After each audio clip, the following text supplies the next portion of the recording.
Alright, guys, it is your friendly neighborhood Yu Gi Oh! Superhero, Ben 10,000 Joe, and I have a lovely guest.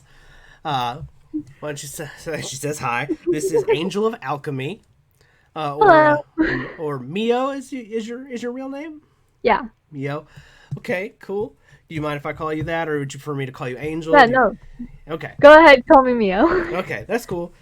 Uh, and you can call me Ben or Brian. It doesn't matter. You know what I mean. Yeah. Although if you had said call you Angel of Alchemy, I'd have been like, yes, I finally get to say the line. So we're using our made up names.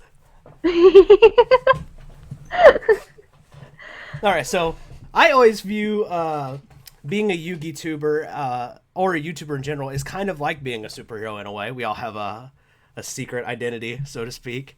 You know, Yeah. so Mine's double or triple layered secret identity. there you go. So that's kind of what this little series is obviously it is kind of work getting to know the people behind the characters or the character version of Yeah. us that is on the screen. So A little more behind the camera, on the camera action. kinda, yeah. So it's kind of like, we're trying to learn more about you as a person as opposed to just the Yugi tuber. And we'll talk some Yu-Gi-Oh stuff here and there. Like I'll ask you like simple questions like like what's your favorite deck, that kind of thing. Yeah. But I guess I could start with like I did for Sai. What are some interests that you have outside of Yu-Gi-Oh? Well, he kind of took the spotlight on that one and told the whole story. But for me personally, interests outside of Yu-Gi-Oh, basic like I really love to cook actually a Ooh, lot. same actually. Mhm. Sadly, ingredients get expensive when you start getting into like actual culinary stuff. Yeah. I like photography, but stuck inside all the time. Not a lot of capture out there. Yeah. Well, you And just that's when you get to focus on your selfie game. mhm, No, I'm just kidding. I don't little know if you bubble do bath that. time. I don't know if you do that at all. I don't know. I just was like, I know my sister does that every now and then, so I kind of make fun of her. And then gosh, I mean, he brought up Gundams. Every once in a while, we like to build. He's more into it than I am. I grew up with the I just blanked on what it's called. Wing, Yeah, the Wing Gundams. yeah. I think I know what you're talking about. Yeah. Truth be told, I never watched any of the animes. I did watch the Death Battle from Screw Attack. I don't Mhm. know if you are aware of them or not. I'm not sure, but Go ahead. Sorry. no, my bad. But yeah, I mean, I'm just kind of I'm a huge book nerd. In all honesty, we've been stuck home, and I've been spending my time cleaning and studying. Do you read like fiction or do you like to learn about more about like other things? Like I know you guys mentioned your religion and yours is actually a little more in line with my own, so that's kind of cool. Uh, Well, I don't necessarily view it as a religion since I'm more on the scientific side of it, okay. but like uh it's a little 50-50 for me. No, it's all good. Cool. Yeah, the It's good books to know. I sometimes the books I read are like very fiction. Other times they're more like about real life not necessarily like, you watching the news, real life events kind of thing, but like Mm-hmm. real life troubles that so many people face Mm-hmm. and don't admit to. I'm currently reading a book. It's kind of like a psychological thing about this guy who first first first sentence drew me in. First sentence is I like hurting women, Oh my and I was god. like, I was like, okay, let's see where this is going. And you would think, oh, she's sick. Reading a book about somebody hurting women. The thing is that like, whenever he said that, it was his step into admitting his issues. Like he didn't Oh, physically okay. abuse anyone, but he would use them to boost his own ego. He Okay. would, So this was more of like a manipulate them. yeah. So this was him trying to like come to grips with a problem in his own mind. In the end, he Interesting. starts talking about how he grew to have like an alcohol addiction, and That's all this stuff, and interesting. about how he's going to AA and everything. And it's more of his book of admitting all the wrongs that he's done and trying to become better. I mean, that's kind of relatable a little bit. Hmm. Uh, Truth be told, I haven't always been the nicest person to the opposite sex. Not in the manner I've ever manipulated somebody. I just mean like mean in general, but or disrespectful or what do you call it? What's the term? Absent-minded, I guess you could say. Yeah. So I've made some pretty dumb comments in my youth. Needless For to me, say. it's like everyone deals with their own like secret demons in their own like either in their head, in their own personal lives or anything. Everyone has like that darker side, and Mm. to sit there and admit it on paper is something that like can reach so many people that you never thought you could reach. Yeah, it's kind of like it's reminding people, hey, you're not the only one who deals with this. It may not be your exact issue, but Hmm. it could be just relatable enough. I mean, like, you know, Yeah, like whenever I was reading it, it's like I don't have his issues. Like I'm not an alcoholic. I don't try to manipulate people. But whenever you're reading about it and about all the pressure that he had to get to mm, and all the things that had to happen to him to get him to realize what his issues were and how to overcome them, and just the fact that somebody was taking those steps to overcome their own demons, mm, that's inspirational, you know? I agree. Actually, fun fact: a lot of people don't know this about me, but I actually did write a book. That's so cool. Yeah, the buddy What's of it about? it's about a guy who has the soul of a dragon, so he doesn't have a human soul. Yeah. So the idea here is he's what's called an unbound. Mhm. And in the story, an unbound is a human being who is born with the soul of another creature. That's something I read about whenever I was studying witchcraft. There's Yeah. actually, the types of witches that believe that they have the soul of a past life still Hmm. within them, whether it be animalistic or human. But if they do have an animalistic soul, it doesn't give them like extra abilities. Like they can't Right. smell super sensitive or anything like that. They Yeah. just carry that with them so that they can use it Well, I mean, like, and in plus, like, yeah, that could also just come with other like personality traits. Like, yeah. for example, if somebody, for example, has the soul of a wolf, they could have a very strong sense of family. You know Hmm. what I mean? Or if they're, bull-headed, so to speak. In the case of Yeah, like some kind of animal like that. that's more about how they explained it. It was like it didn't give you like if you had the soul of a monkey, you couldn't climb really fast or Or a be soul, super yeah. If you had the whatever. soul of a It was cheetah, you weren't more like super fast. it was more of you can connect to that side of you a little bit more. And if you are like psychic or whatever, you can possibly view that part of your past life. Right. Well, my story is all fiction. So in my story, unbounds are extremely rare. In fact, in the Yeah. story, there's only 12 of them in all of existence. Mm. And when they die, they come back. Uh, they reincarnate. That's So really cool. yeah, so the aspect of the story is you have the divine one, which is basically the way I wrote the book is he's called the divine one. He's basically the Mhm. god of this universe, and technically it's more of an it than a he. But I digress. The point is, insert your deity of choice here. That's basically what the divine one is. And the idea here is that the demons, the demons are the villains of the story. Like there's literal demons, Yeah. and they're trying to wipe out all of creation. So that's what these Unbound's job is. And the storyline starts off as they were sentient, animalistic people, at least most of them. I won't spoil all this stuff, but basically the legend that starts the book is that these guardians were picked to protect humans from demons. Yeah. So the idea here is all but one was were appointed, and our hero is the one that volunteered. So Yeah. he's their leader. Anyway, long story short, they get cursed by a witch who is in leagues with the demons. Mhm. She casts a spell on them to turn them human to make them weak. Oh. Right. Because humans are considered. You look at the animal kingdom, we're kind of the physically speaking, Yeah. we're the low man on the totem pole, just on the physical side of things. Mhm. Like obviously, if you look at most You animals, can't maul somebody like a bear. right, right, or I'm not strong enough to push a tree over like an elephant, or you know what I mean, Yeah. that kind of thing. So the idea here is,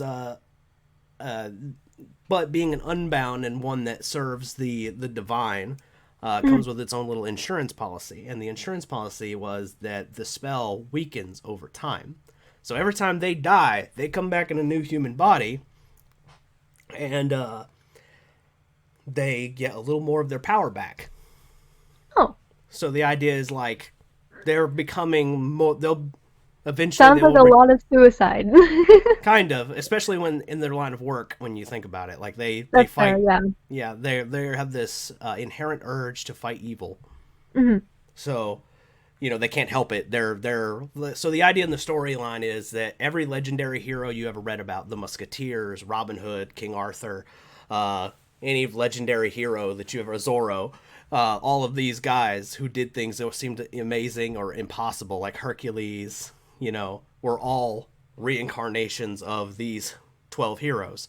That's really cool, actually. Like, that's a really cool way of thinking about it. Yeah, and they also the idea is like they've been both genders and every race on the planet. So the idea Yeah. is like anyone could be an Unbound, Yeah. and that's kind of like the inspiration for this whole story was kind of like inclusivity was my idea. Hmm. Anyway, so our story takes place in modern times, and our hero is he's experienced a lot of tragedy, and that's kind of like how they wake up because most of the time they're just normal people, and then a traumatic event happens, and that's what turns on their powers. When they get, like, that sense of evil that they need to fight. Mm-hmm. Hmm. In our hero's case, he is about the story takes place when he's about the age of your partner. Actually, he's 20. Hmm. Yeah, he's 20, and his partner was murdered by a demon while they were on a date, and he was about to propose. So That the is demon. terrible. The demon was disguised as a waiter and kills like the entire restaurant except for our hero. And of course, our hero He missed his one target. He had one job. yeah, One job. yeah, one job was to kill the and I don't want to spoil it. So that character Yeah. that he kills, it's specific. There's a reason the demon targeted her to die. Hmm. And it all gets explained in here, but the point is that's the awakening cause of our hero, and he basically in the battle with this demon who killed an entire restaurant of people, he lights in the battle because he's got the soul of a dragon. He lights the building on fire on accident, so they're fighting in a burning building. Don't worry, he's fireproof. He'll be all right. I mean, right. But yeah, so that's the whole tragic story, and I even have this whole like I had a buddy of mine a long time ago. We're not friends anymore, but she read the book and she literally gave me she called me in the middle of the night. She's all like, "How dare you give me feels?" Because there's like I had this one like tragic part where he's like like he's melting the ring into her headstone. You know what I mean? To like give it to see, gotcha. You don't even know the whole details. I didn't tell you what he said. Know. You don't even know. Yeah, because he's talking to the tombstone as he's doing it. I don't even know, and you're already like, I'm already like, give me the tissues. But there you go. That's like the gist of the story. To start of the story. I won't spoil it in case you guys ever decide you Honestly, want to read yeah, it. no, it sounds super interesting because seems like it has multiple layers of turning points, but then it also has like the outer entity that makes you sit back and go, huh, what if the world really was like that? What if this book was telling me to rethink all of these mythical heroes and whatever that I've grew up idolizing, and they weren't what I thought they were, Yeah, yeah. Just like maybe they were all the same guy. What if Hercules and King Arthur were one and the same? You know what I mean? What if King Arthur was also Robin Hood? You know what I mean? It's all crap. It's all just, and that's the idea is like because every one of those heroes did something that seemed impossible. Like Yeah. Robin Hood never seemed to miss when he fired an arrow. Hercules obviously was stronger than monsters. You know what I mean? Being a demigod and all that stuff. But in the Disney take of it, Hades was the true queen of that film. I often find myself sharing gifs of Hades, just because he's oh man, I don't get me wrong, I hate the actor who plays him because he's such a jerk as a person, but I love the voice. Hello? Hang on, you may have to continue from my phone. Oh, okay. I'm sorry. What The happened? phone is way better. Oh, okay. What happened, if you don't mind me asking? Did I'm gonna try and get it back up on the computer. It completely froze, and then like Oh, Oh. oh. But I love the voice. There it goes. Hang on. Something's happening. Okay, our computer is dying. It's a Decepticon. I saw Transformers. I know things. That's all right. Oh. I can just edit things together so they don't, so I'm Hang not too on. worried about it. Might be able to, That's hang our on. show. Whoa. Oh, badass. Holy Yeah. shit. Uh-huh. Oh, are you talking about the Gundams? Yeah. Oh, yeah, they were all over there. Wow. Hang on. Let me show the recognizable one. This one's actually, you can't see him, but that's probably the most recognizable one right there. Oh, His wow. new Gundam. Wow. It's him. We have him, the Sananji boys, Stein and Vanilla, Big F91 who lights up, Little F91 and his brother Crossbone, We have Yoshi. Schwarzritter, Cathedral, which you saw, Full Armor, Gundam from Thunderbolt, Psycho Zaku from Thunderbolt, regular Zaku. He gets it. There's a I lot. just like talking about him. I'm just like, Yeah, wow. everyone's all the nerdies. So y'all are both nerds then. Man. I mean, I'm a little more of a nerd and he's a little more of a geek. Yeah. Well, you knew what I meant. I'm a little bit of the hybrid of the both of you then, because I've got a little bit of that both. You know what I mean? Yeah. Okay. Well, we'll just then, if you don't mind, we'll just continue the thing like we were going. If we have Oh, to switch hang on, back, I might be able to get it going. Nah, it's okay. The phone's better. either way, I look it works. way better this way. I mean, like I said, either way is fine. And if you want to switch, it's not a big deal. I have editing software. I can just cut the You can just be mishap like- together and Transition. transition. What'd you done? Whoosh, we're back. Yeah, so it's no big deal. So the point of bringing up the book part that you were talking about with him, saying like he hurts women or whatever. Fun little early deception in chapter 1 is I describe a man following a woman into an alley. That's like the first description that you see. So automatically you've already made an assumption about that first sentence, haven't you? I mean, kind of. And then for me, it's more of like each line is like, I wonder what's going to happen next for me. And if I can't read a book and think that, then I'm not going to be into it, Mm-hmm. So it's like with a man follows a person down an alley, it's like, all right, who is this man? Yeah. What's he going to do next, you know? But but a lot of people have already made an assumption like, oh, he's the bad guy. She's the hero. Yes. Someone's going to die. Mm-hmm. And I kind of flipped that idea on its head a little bit. So, they're actually the truth is they're both heroic characters. But somebody does die in there, but neither one of them. But I can't spoil it. So, but there you go. I'm giving away too much. Not really. Like that's literally. I know my book looks small, but it literally is. There's a lot that happens in there. Like that font is tiny, not that on is purpose. Tiny. Yeah, I didn't do it on purpose. It was just I'm published through Amazon, so they. Okay. Then. Yeah, so they kind of jam packed it in there. They were like, take it as it is. Yeah, pretty much, and I was like, I'm still. It's a learning curve, and plus, it's not like I didn't write the book to try to make money on it. Really, I just made the book because I thought I have this really interesting story and I wanted to share it. So, and if it made me money, great. If not, I have this really cool story, and it's supposed to be the first of like 7. I have like outlines on my computer and all that stuff. So at least you started the next. I have like the gist of the stories of each book, like very simplified outlines. Like, okay, you know what I mean? Like, here's like the major that's how it all events. starts. Yeah. It starts with an idea, and then you get like kind of like the scrap together, like beginning and the middle, and then kind of how you want it to end, and then you just go from there. Actually, my method is to start with the ending. If that makes sense. It might seem weird, but the reason I've heard a few people do that. Yeah. So the idea there is you have to come up with your ending first, and then you're taking your hero on your journey to that goal. So how did they get there? I'm not gonna lie, whenever I go to find a new book, I read the first few sentences of the first page. And then I go and I read whatever's on the last page. Even if it's just a sentence, I'll read that. And if I read the ending and I want to know what happened and how everything concluded to it, I'll read through the rest of the book.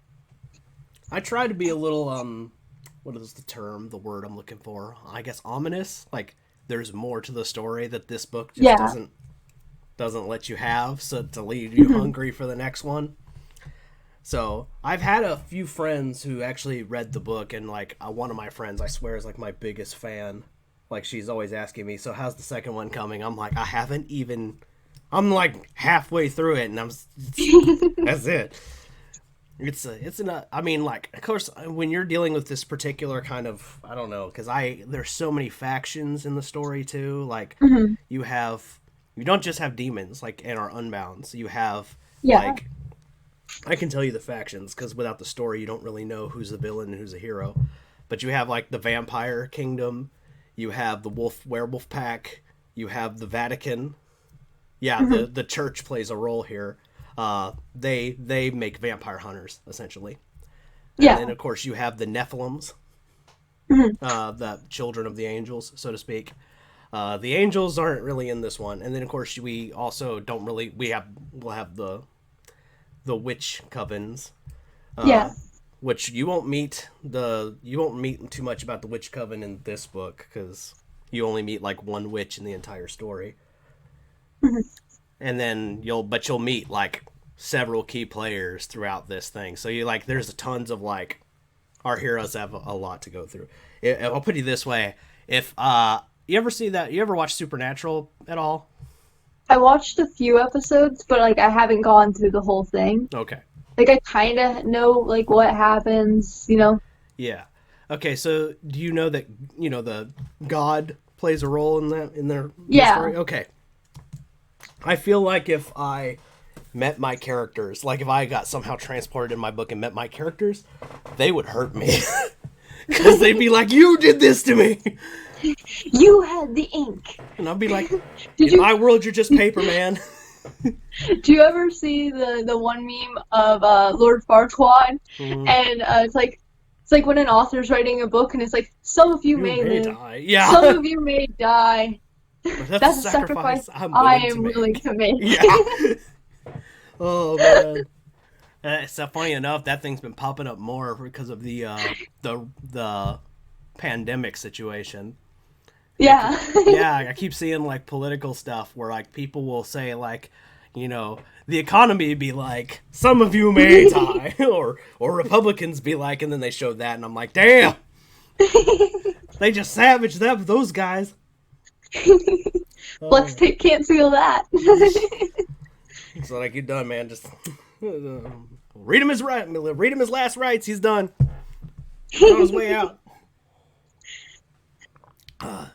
Good coffee. All right. So, what is something that you enjoy? I mean, obviously, you mentioned like you like cooking. Is there a specific type of dish that you like? That maybe he really likes, or something like you just like making? Yeah.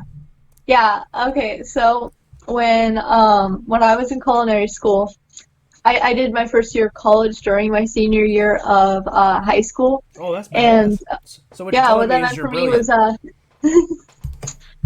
what that meant for me was I'd get up super early in the morning, go to high school at like 7:30ish, get out at 10:30, go to college and get out at 2. And 2 is lunch, right? Yeah. And best place to be, culinary school. Yeah. So because you're making delicious food. Yeah, no, it was awesome. But one of my we were only dating for just under a year at this point, and I found out that he really liked shrimp Alfredo. And one of our school project things, we basically ran the kitchen on ourselves, all by ourselves. We'd basically be like, I'm gonna team up and make this today, and our chef would be like, hey, as long as it tastes good.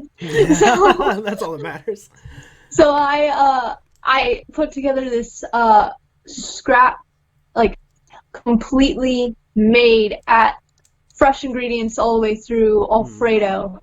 And I had this one teammate, she was like, I want to eat her dish. She's going to be my teammate. Let's do it. And I was like, all right, this is how we're going to do this. And we did shrimp Alfredo with my scratch Alfredo recipe with lobster. Ooh. And Ooh. so what we did was we took the shrimp and we cooked them in a kind of garlic butter with just a little bit of lemon zest in there. And we took the fat and everything that was left over from that and drizzled it onto the lobster so that the flavors Mixed together a went little through bit. the whole dish. Yeah. Yeah. I've done the same thing with bacon. To be honest, for other dishes, yeah, I've done the same thing with bacon. I'll be honest about it. Yeah. I mean, there's lots of things you can do it with. Oh yeah, But absolutely. I actually don't eat seafood or meat, so Oh, I okay. like to make the way we make it at home now. Because So you're a vegetarian. Yes. So I'll make my Alfredo and stuff, and he'll either make his chicken or shrimp, because he likes to help cook Mm-hmm. too. So, might as well let him handle the meat if he knows how he likes it done. Mm-hmm. And then, I'll get my portion, and he'll just throw the rest all in there, and he's like, yes, this is my food now. Hey, that works. I also like that you're very live and let live about it too. Like, Yeah. you're like, he likes meat. You're like, okay, cool. Do you badger him about it, or do you just kind of No, like? not at all. Not at all. So Hey, I that's grew awesome. up. Yeah, I grew up vegetarian because my mom, when she was 15, became vegetarian, and she's been vegetarian for so long Mm-hmm. that she actually is allergic to meat. Um, so I grew up vegetarian, Mm-hmm. but I also knew I wanted to cook. Mm-hmm. And since, you're going to culinary school, you're going to be around a lot of meats and stuff. You're going to need to know, like, the temperatures, how to keep people safe and healthy, not only yourself, but, the people you're feeding it to. Yeah, because So you don't want to undercook meat. That's a quick way to make people yeah, sick. I was like, I should try some meats and stuff, and I'm not gonna lie, poultry, pretty good. But That's so cool. every once in a while, I've had some chicken, and I know how to cook meat, but at the same time, whenever it's like you and the person you're with, or even just friends, we had like this huge Friendsgiving, Mm-hmm. 5 people in the kitchen cooking at once. That's awesome. People, if you have a meat eater, let them cook their own meat, because everyone has their own way of getting it done. I can cook a really, really awesome grilled chicken, so I've been told. But let the boy do his thing. There you go. I mean, when it comes to that stuff, like, to be honest, when it comes to food, I don't describe myself as like vegetarian, vegan, or meat Yeah. eater or whatever. For me, I'm like, is there food available? Great. I don't care. I used to use the term chickatarian because I was like, if there's pescatarians who are vegetarian but eat seafood, Mm-hmm. why can't I be a vegetarian that every once in a while has a piece of poultry? I mean, like, and it's just the way I look at it is, I mean, there's a Seeker Daily did a video on veganism and vegetarianism, and they think that over like the next 100 years, they wouldn't be shocked if humans evolved to be vegan and vegetarian. Yeah. Because and truth be told, they were doing the history on it, and the reason why humans even started eating meat in the first place is because we started eating nuts. That meant we needed a longer digestive tract to digest that stuff. So because of that, now we can eat meat. So actually, our earliest ancestors were primarily vegetarian. Yeah, which makes sense with the way our teeth are formed and everything. Like we only have And like the two sets yeah, right here that yeah, are only they're pointy. there. Yeah, we have like fangs, And they're all like that's really it. small and kind of like, yeah. Yeah, we have like two. That's it. In college, I actually went vegan for about somewhere between 1 to 3 months. And I gotta tell you, after the first 2 weeks, I realized I didn't need the things. I realized all of a sudden things that I was like, oh, I wish I could have this. I didn't even think about them anymore, and it wasn't because I cut them out of my diet, but I realized it was actually a craving that I'd had that I never knew that I had. It wasn't that I was like, oh, I like shredded cheese on my salad. It was, after a while, I was like, I don't even need shredded cheese on my salad. But I mean, although I did it at the worst time. Because I'm sorry, I keep cutting you No, off. go ahead. Tell it your story. It's the video's more about you than it is about me. The funny thing is, this is kind of an interview / a conversation. So Yeah, it's just we're talking. just yeah, We're just exactly. So chilling. I'll ask questions here and there, but treat this more like we're just two friends having a conversation. So go on, sis, go on, Talk and talk and talk forever. go for it. When I decided to go vegan, I was like, yeah, I'm gonna go vegan. I want to see what it does for your skin. I want to see what it does for my health. I want to see, what happens. I've heard so much about people actually healing their bodies faster with going vegan, and their skin clearing up and everything. I was like, I'm gonna do this. And baking class, they had their finals every single day. Oh, There now I was see. the Now I see. biggest cake, fanciest cakes I've ever seen. And those have like Chocolate. eggs and all that stuff in it, so it's like stuff you're not I supposed to want to eat. my best friends next to me, they know I'm like the biggest foodie in the entire world, and they're like, "Hey, you sure you don't want some of this?" I was gripping on my chair. I'm like, I can't. I was gonna do this. I can't. And then you For finally the broke. No, 3 weeks. I made it. I made it, not a single slice. I was so proud of myself. Never gonna do it again. You were like, never again. Oh man, that is wild. I missed out on so much.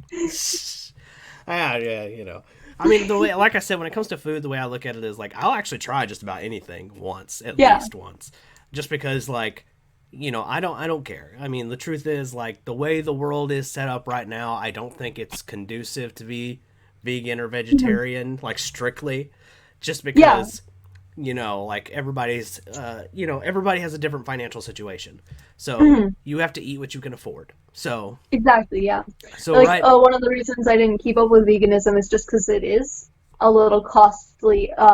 Especially in my area, there's not a whole lot of vegan options whenever it comes to going out to eat. Yeah, And what are you so, what are you limited to? French fries? That's about it. yeah, right. My mom has a friend who actually she wanted to go vegan, but since there's so little options, she couldn't go out with her friends anymore. She's like, you know what? I'm gonna be vegan at home where I'm comfortable and stuff. And every once in a while, if I go out with my gal pals, I'm going to be vegetarian. Unless Yeah. there is a vegan option, just because it made it easier on her life. Yeah, that makes sense. I mean, I'm not against the idea. I mean, like from the science perspective of it, I see what a lot of scientists are talking about. Yeah. They're saying like we could eventually evolve to not Yeah. need it. I mean, I'm just saying the only reason why, and I think humans eventually will get there. It's just we have to fix all the other problems first. Like Yeah. this might sound, I know this is going to probably piss off some people, but when you think about it, in my mind, we need to solve the poverty issue first before we could start tackling dietary stuff. Because, look, I get people don't want to kill other living things. I don't want to kill other living things. And I've actually gone hunting. I live in Texas. So, I've helped skin I a couldn't deer. hunt. I'd try. I mean, when I was a kid, it didn't really register, and now I'm an adult, Yeah. so now it's just like kind of like I'm numb to it. But like, Yeah, no, I but get it. like certain animals, I still feel something. Like I couldn't kill a bunny Yeah. rabbit to eat, so I couldn't do it to a dog or a cat. Yeah. But like a deer, chicken, pig, no problem. Cow, nothing. Yeah. Just I am numb to that now.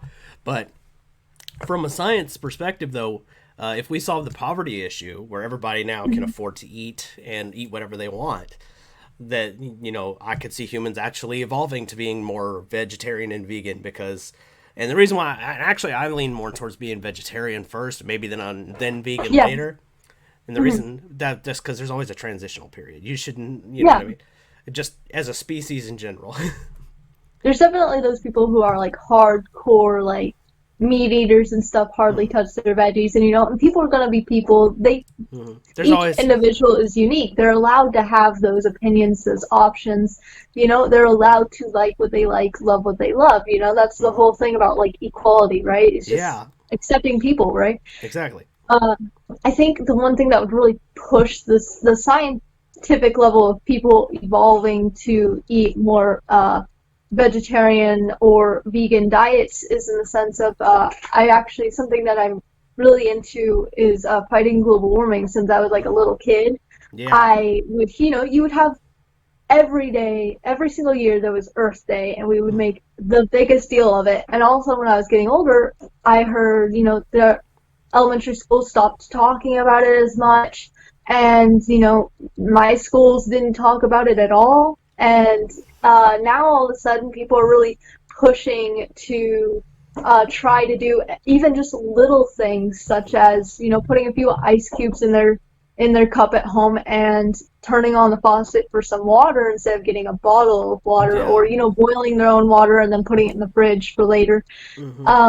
Even just the smallest things to help out the environment. And it's incredible that every little thing actually does matter, Yeah, but one of those aspects. that's the other thing that and Yeah. I think you and I kind of can agree on this one, because you and I are kind of like I said earlier, we're kind of religiously like neighbors, so to speak. Yeah. So that, and plus on the science side of things, a lot of people forget that the whole world is really so interconnected. A really good representation of our planet, in my mind, is we are a ball of like rubber bands. You know what I mean? Yeah. So we are all just intraconnected, like everything: the food, the energy, the poverty, the rich people, the evils we see in the world. It's all like, you know what I mean? Like In I the end, honestly, we're all in the same place, yeah, exactly. So it's kind of like from my perspective, like when I see somebody get hurt, I think in my mind it's like everyone's hurting in a way. Yeah. And especially even if you see it, like, you know what I mean? I don't know. Maybe it's just the empathy in my mind. You know what I mean? Like, it's not, to me, it's not that hard to have empathy and understand where somebody else is coming from. Yeah. I mean, sadly, with different terrains, different environments and everything, it's going to be harder to build a more stable society in some places than in others, just due to the nature surrounding them. But in helping the earth basically cleanse is something we can do to also help look at those this environments become better. Yeah. Also look at what this quarantine has been doing. Like, China's air quality has been the best it's been in decades. And then like in France, like they have those waterways, they're kind of like their roadways. That water's starting to get clear. Like, it hasn't been clear in decades. You know what I mean? Like, and now like they're seeing like clear water and dolphins again. I'm like, holy snap. Which Yeah, there's somebody out there with a petition going around to have every single year at least 2 weeks that people just don't work and they just stay home to enjoy some time for themselves and to let the environment heal and stuff. I think if that was to pass, they would keep it during the summertime where kids are already out of school, so that they don't need their education and everything. But at the same time, that's something small that we could do. But like whenever it comes to like diets and things, I mean, technically on the green energy kind of thing, going vegetarian and vegan is, it's actually logical from that perspective. Like I said, it's just the poverty thing is the only thing that holds that back in my mind, like from being a realistic option. Yeah, there's also the mental thing that keeps you, I need my bacon in the morning. Yeah. It's like, well, if you need your bacon for the people who do enjoy meat and stuff, there's things like, the beef industry is something that is most toxic production of meat that is out there. So maybe instead of, you can still have your bacon, which is pig instead of beef, but maybe, lower the amount of hamburgers you have each week, or try to go for, a different kind of meat, like a chicken, a grilled chicken sandwich instead, All right. There's little things that you can do to I'm try. about to hand over my man card here. Yeah, that's an old comedian's joke. Actually, I don't even like steak at all. I don't like it. I had it once. I didn't really like it. It was just pleasant for me. It's too tough. And I don't like it. Everyone who will hear somebody say they don't like steak and they are a big steak person, I know because I've met like so many of them. They'll be like, "Oh, you just haven't had it made right." And it's there's so many different ways to make it. And what do you mean I haven't had it made right?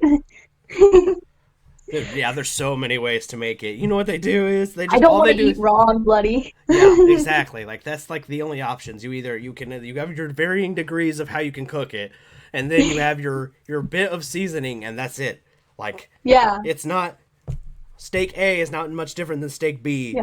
You know what I mean? I don't care if this one has turmeric and this one has garlic. Okay, You get Still my, too chewy. it's still, if I'm sitting here 20 minutes later still gnawing at this thing, it's just not for me.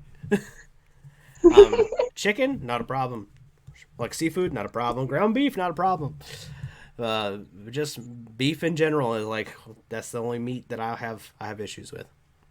Yeah, it's like, I don't know, whenever it goes back to like the whole dietary things, there's steps that you can do, like for people who are looking into like going into that different diet of any kind, even if it still includes meat. It's more of the something I didn't do whenever I went vegan. I You went cold turkey. I'm slightly addicted to ice cream, a little.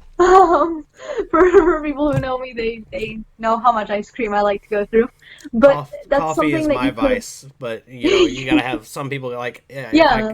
creamer. You gotta have creamer in it. You know what I mean? So But there's things that are just like, if you need this in your life, you can have it. Just try to cut out on the things that you don't need to have. yeah, Like if you need to have a little bit of cheese on your salad, that's perfectly fine. But if you don't need cheese on something else, then why put it on it? yeah. Mhm. Although I like cheese too, just saying. I mean, I love cheese. But see, but here's the other thing about it is like I find that to be a lot like I don't know. I would think from a vegan or vegetarian perspective, like they would look at like the products like egg and cheese and go, well, those are a lot more tolerable than like slaughtering an animal.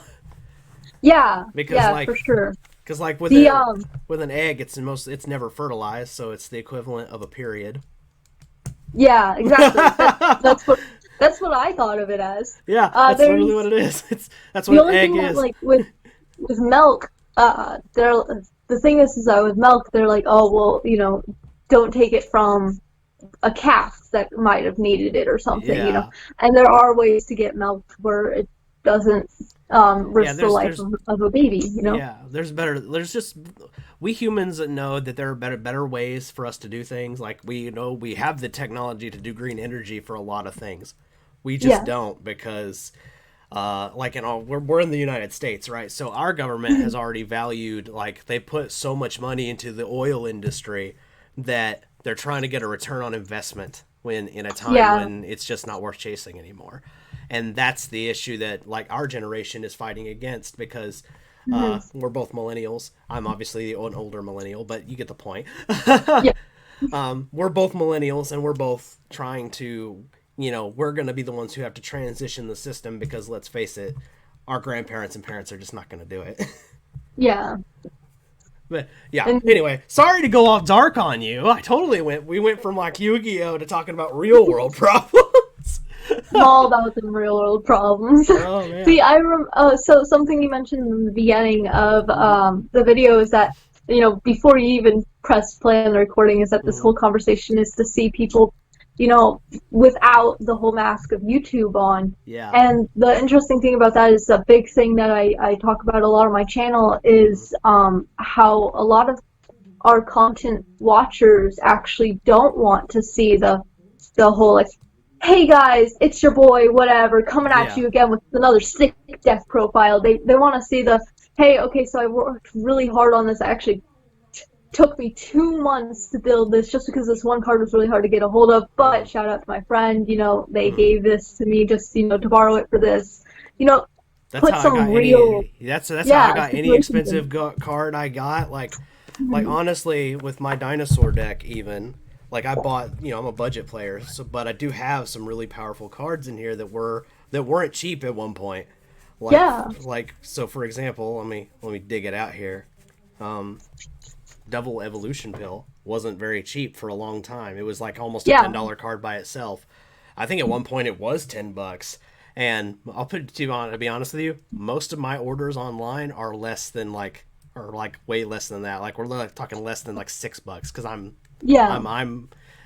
common, good, powerful common cards. Great, give me all the Fairy Tale Snows and the Paper Tops.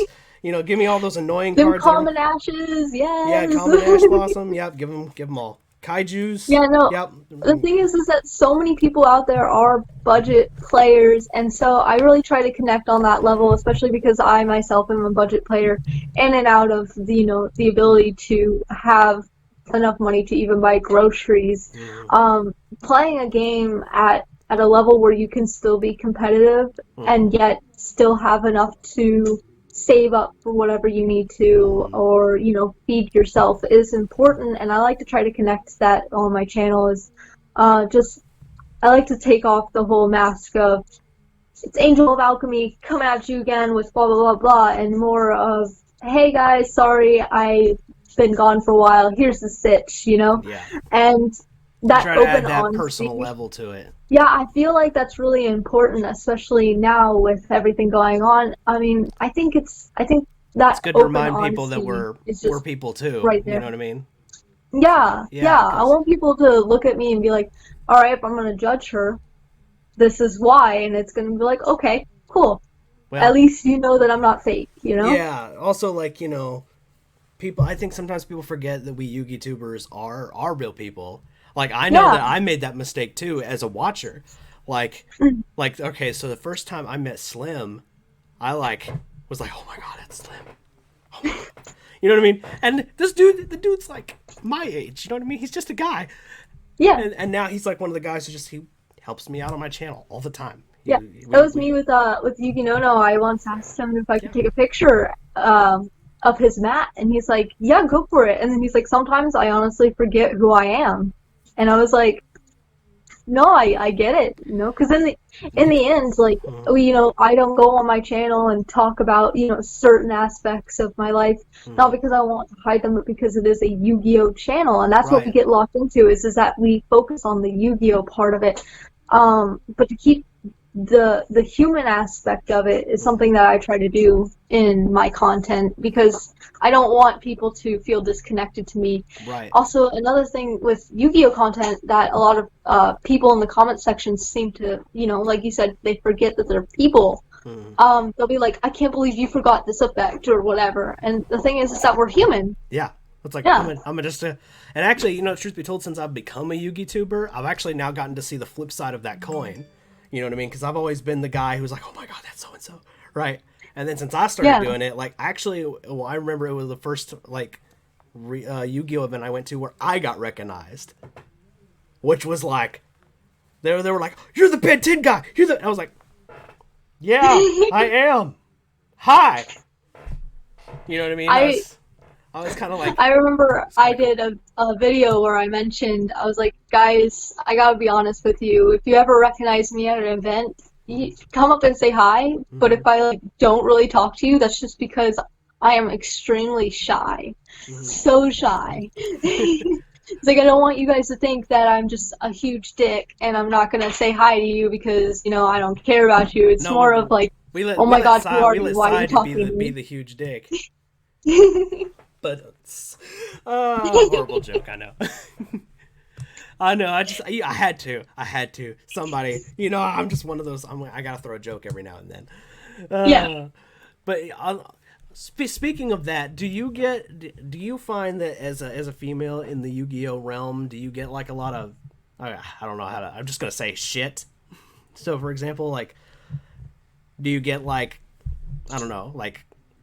I know Zombie Queen has mentioned to me, another YouTuber that's a female, she's mentioned like she's gotten a lot of comments like how like girls suck at Yu-Gi-Oh or crappy comments like that. So my question is like, do you experience things like that?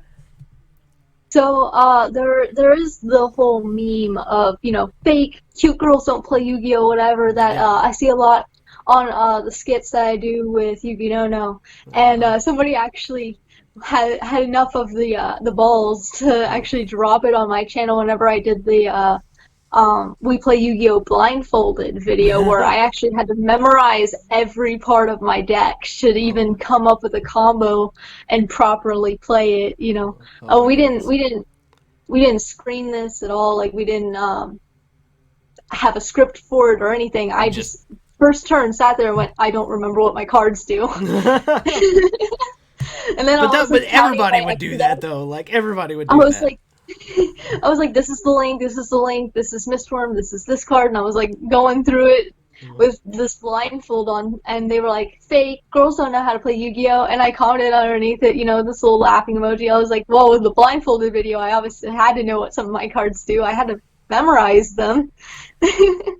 Checkmate, So, asshole. I don't think anyone has actually been super mean to me whenever it comes to, oh, females can't play Yu-Gi-Oh! I've gotten the whole jokes of, oh, girls don't play and whatnot. But But whenever you it just comes take to, it as jokes. You don't take that well, person as serious. yeah, no, because it's the way that they write out their comment that you can really tell whenever it's serious or whenever it's a joke.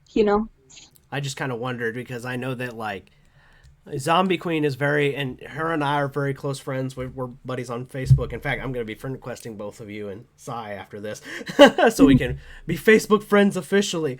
But I was saying is like I was talking to her and she's told me things like she's gotten hate comments all the time and all that kind of thing. And one of the things that she's passionate about is like she wants to see the game become 50-50, like Yeah, of the sexes. Like, she wants to see it, like when you go to YCS, it's half chicks, half dudes. yeah. Um, So the thing is that with females, it really depends on where you're playing at and how you present yourself. And it's sad to say that you have to present yourself a certain way, but the truth is that even males have to present themselves a certain way to get respect within this community because there are some really, really like opinionated people out there. There was this one girl at this one regional, and she was like top 16. The entire event, whenever people noticed she started winning, they started calling her a cheater. They started I think I spreading know. nasty rumors, you know? I think I might know who. I think I might know. There's a few Yu-Gi-Oh players that are female that are like top-notch players that I'm aware of. Like I know Jackie Barnell is like she's Billy Brake's partner, but back when she was playing Yu-Gi-Oh, she was up there, man. She was one of the Yeah. greats playing the game. Yeah, it's sad though that with some people, it was just to watch this girl walk around and she gone by herself and she was just destroying people, just like all the other people that were all the other guys that were in the top whatever, they were destroying their opponents too. But to hear people say that she was probably bribing them or that she was cheating or that she was probably flirting with them or whatever was just disgusting to hear, especially because at that same event there was somebody who, I'm not kidding you, I started timing it after a while. Every 5 minutes into the round he'd be done and walking around, and he would have somehow won his match. So to hear that this girl who would play her entire match and did it without a single judge call was being insulted just because she was beating a group of guys versus this guy who seemed to obviously be bribing his opponents to win, there wasn't a single word about him. Yeah, I don't get that at all. I mean, like, because there's another, I don't remember her name, but I saw her at one of the Texas tournaments, so I know her face. It's in here. I don't remember her name. Yeah. But she, I've seen her on a few, like, House of Champs and all them, and, like, she's a badass, too.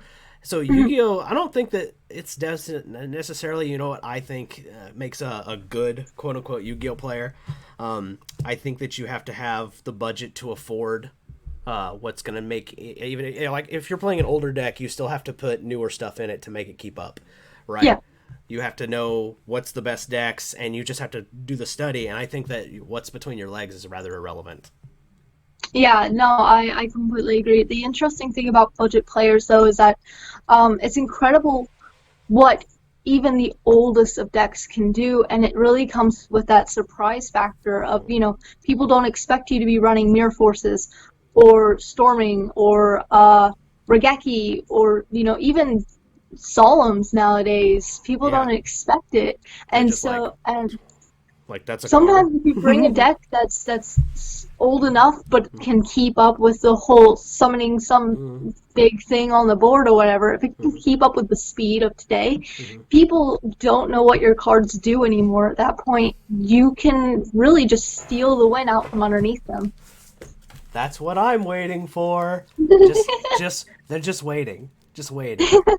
My life, they'll be back. They're just on the shelf for a while. They're just taking a breather. They'll let my dinos do the heavy lifting for a little while. And then, when people forget what Lightsworn stuff does, I'll be like, aha! You'll be like, I'm back! I'm back! I'm bringing Divine Fury!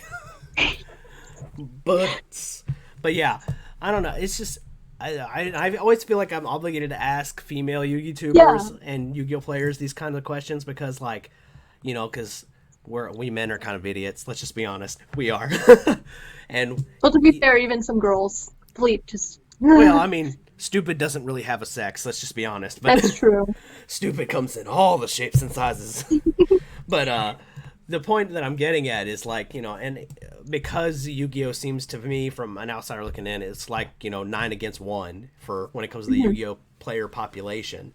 So having someone like yourself and Zombie Queen who come on and can give us this perspective of somebody who who is the 1% in our Yu-Gi-Oh population, you kind of provide that unique perspective. And maybe who knows, I've heard other things, like I heard Zombie Queen, I've watched a few of her videos on the subject, and I keep bringing her up to it because she's my personal friend. Because she's the one that you have examples for and stuff and the experience with. Exactly, and she's an awesome person. I think you two would probably get along too if y'all met. But the only point is that she's talking to me and she's telling me like how male Yu-Gi-Oh players. She's telling me that like other women have said like we're mean, we're intimidating, we're rude, and I'm like, damn, maybe we need to dial it back a little bit.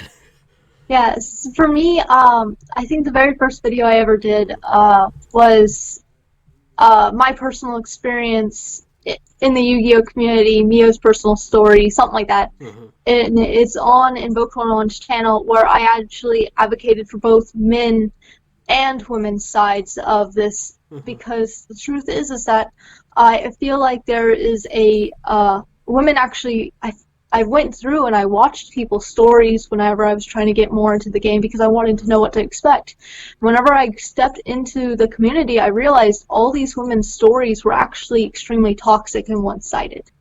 And that's sad to look at in a way. But the truth is that they all seem to take these one or two events that happened to them over a few years of span and say all men in the community are toxic, vicious, evil, disgusting creatures. And the truth is that actually a lot of Yu-Gi-Oh players, in the end, they're just Yu-Gi-Oh players who have their own, like you said, life outside of the game.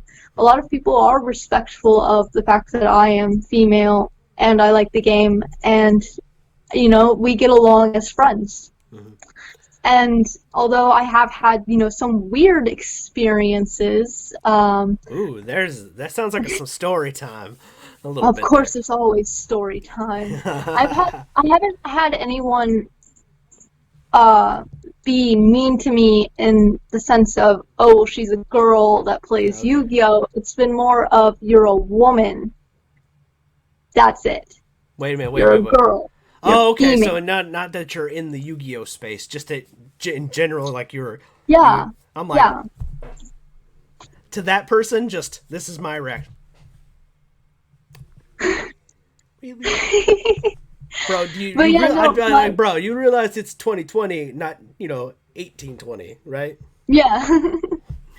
But for the most part, it's always, for my personal experience, it's always been more of the aspect of just because I am a girl, not in the aspect of I'm a girl playing Yu-Gi-Oh. And in my, short time of being a Yu-Gi tuber, I've actually come to realize there's actually so many females who are into the game and not just watching the show or collecting, the Kaiba stuff or whatever. There's actually so many of us who play, but we actually live so far away that it seems like we don't exist. Well, also, like, I kind of touched on this with Sai a little bit. Like, I only go to the Texas tournaments because that's all I can't afford to travel very far right now. Exactly. So, it could just be kind of like that situation. So maybe there are more female players who are interested in the game. They just can't travel to where everybody is, Or I've seen a few comments where people were like, man, I wish more females played at my locals, it's all guys. Or I've seen a few comments that were kind of like, on the side of, just the female part where they were like, man, I wish cute girls would come to my locals or whatever, I mean, I'm a dude, so I kind of get where they're coming from. Although in my old locals, we had a handful of cute girls that came in and played with us, so I know I dated one or two of them. And And I feel like that's kind of the thing, is that they don't want cute girls to go to locals to stare at. They want cute girls to go to locals so that they can maybe meet a cute girl that also has the same interests as them, yeah, I mean, and I don't necessarily think that's harmful in and of itself, but I do think that there is a level of, okay, you're not that desperate, bro. Like, also I feel You like, don't need to smell me. yeah, exactly, yeah, exactly. I've had a few like guys like that who I'm like, or in some cases they're too shy. Like, I have a close friend of mine who he really liked this one girl. You know, she was blonde, very short, cute, Yeah. cosplayer. He was like, damn, I really like her. And I'm like, bro, go talk to her. Yeah. Just don't be weird. Just go talk to her. Just say hi, how you doing? Get to know her. Ask her questions. It's not that hard. Like, come on. Yeah. Let's face it, I am not the most attractive guy on the planet, and I have definitely dated women outside of my weight class, so to speak. If you catch my drift, on the attractive scale. You know what I mean? So it's not that hard. It's just talking to people and seeing if you click. The weird thing about it is that it's in the end, it's the Yu-Gi-Oh aspect that holds people back, because in the end it's just for people. You would still be just as nervous if I wasn't into Yu-Gi-Oh, Exactly. And it's like, just talk to each other, communicate. Yeah, exactly. And that's how, I honestly think that's how, yes, physical attraction does matter to a point on that stuff. Like, for example, I know, like, I was talking to Sai, I'm like, people always, I made some jokes at his expense about, like, so how does it feel to be, dating above your class? I'm just saying, you know what I mean? And I'm just kidding, you know what I mean? Because in my mind, that's not really a thing. But the point is, like, but for some people, they feel like that is a thing. And I'm like, not really. I mean, everybody, like, I guarantee you could probably name off, like, at least a handful of things right now that you find attractive about him. Not even just, I mean, like, go ahead, name, like, 2 things that you find attractive about him. They don't have to be physical, but if you want, go for it. Go ahead, name 2 things. Straight up, his smile. Mm-hmm. I love his smile. There you go. And okay, so this is creepier side. I know I just brought up the don't smell me thing. Yeah, but y'all are like together, so it's fine if you're a little creepy. Before we were together in high school, I don't know, there was something about the way he smelled that, like, anytime he came around, I just felt happy. Well, I mean, that could have been his cologne. That could have just been his natural. He didn't wear any. Okay, it was then just that was his natural whatever. Yeah. But see, here's the thing. Like, it's not like you were walking up and, like, you know what I mean? He would just walk by. Get up here a little. Yeah, exactly. He would just walk by and you would catch a whiff in the air, right? Let's be honest, it's a little easier for girls to be like, let me give you a hug, than it is for guys. But although, like, for example, if I give a chick a hug and I happen to catch a scent, I mean, it is what it is. It's not like, I don't know, in my mind, it's not that on purpose. It's like 2 seconds of bliss. If it brought you happiness and he's not creeped out by it, that's all that matters. But it's not like you walked up and, like, let me smell you. You know what I mean? Because was a day. I'm just saying, like, even if a girl as cute as you walked up to me and said that, I might be like, you know what? That's okay. I'm good. You're just like, you're into some weird things, aren't you? I mean, technically, we're all into something weird. I don't care what anyone says. Everyone says that their personal or sex life or whatever is so vanilla. I call bullshit. Everybody has something that is weird to somebody else. The weirdest thing that I've ever experienced being a female in Yu-Gi-Oh! At a Yu-Gi-Oh! Event with a guy. It was at this, I think it was a UDS that I was at. And we had just opened some packs, and the new Witchcrafter, Jenny or Jeannie, whichever way you want to pronounce it, was in the pack, and we happened to have a few copies of her because, I have a Witchcrafter deck, and we wanted to, keep it up to date. That's cool. And some guy came up randomly. We've never met this guy before. He came up, he picked up our Jenny, and caressed it. And he was like, she is my ultimate waifu, and started kind of talking about how much he was into her in a very, very, like, hinting way. You know, there was just... And I was like, please, please, please, please, never walk up to another woman who plays Yu-Gi-Oh! And caress her cards like that again. I'm creeped out, and all I did was hear the story, because I, like, literally just pictured, like... I mean, anyone. If somebody walked up to you and caressed your cards and started talking dirty, sweet things to them, I mean, anyone. But it made it so much worse, me being a girl sitting there watching somebody sexualize a piece of art. Here's how that would go. Binder, them walking up, just start caressing, me going, no. Not for you. Did they consent? I don't think they can. No. Horrible jokes, I know. But You won't be activating any cards effects around here. yeah, no, sir. Hashtag negate. But, oh, man. No foot blossom for you. Oh, God. Oh, man. I just am like, I don't know. Sometimes, I hate to say it, but sometimes Yu-Gi-Oh! No is right on this. Sometimes Yu-Gi-Oh! Players are weird. Yeah. But like I said, though, like on the scale of weirdness, though, like I said, like even I was meaning it in the context of sex, but also just in the context of people. Everybody has something they find weird. You know what I mean? Exactly. Like you and I are dabble into Wicca and witchcraft and that kind of thing. You know what I mean? Somebody is looking at us like they're worshiping demons. Those freaky bastards. I know I'm in the Bible Belt. Believe you me, I know. Somebody's looking at me like... Well, you know, it doesn't help that, like, I wear this kind of stuff, and then they're like, you worship what? You do what? That's when it's like, actually, I don't worship anything. I just practice herbal medicine. I mean, I only have, like, the one symbol on my necklace. That's it. It's just a health promotion symbol. That's all I'm wearing. See, yours is a lot better than mine. Yours is cute. Mine is just meh. It's just there. But mine's not actually a pentagram. Mine's the star of Mars. It's just to promote health. That's it. Like this, honestly, just looks cute. I mean, yeah. I just like it. And I mean, and you're a pretty lady, so. Thank you. Yeah. So, I mean, do you also get a lot of people, like, who give you compliments, like, just randomly as you walk into, like, a Yu-Gi-Oh! Event, like, you're pretty, you know what I mean? Or do you get, like, generally, are they a little more smooth about it? So, actually, outside of the world of Yu-Gi-Oh! Is where I experience it way more, actually, because whenever I go to an event, even if Nod isn't anywhere around me,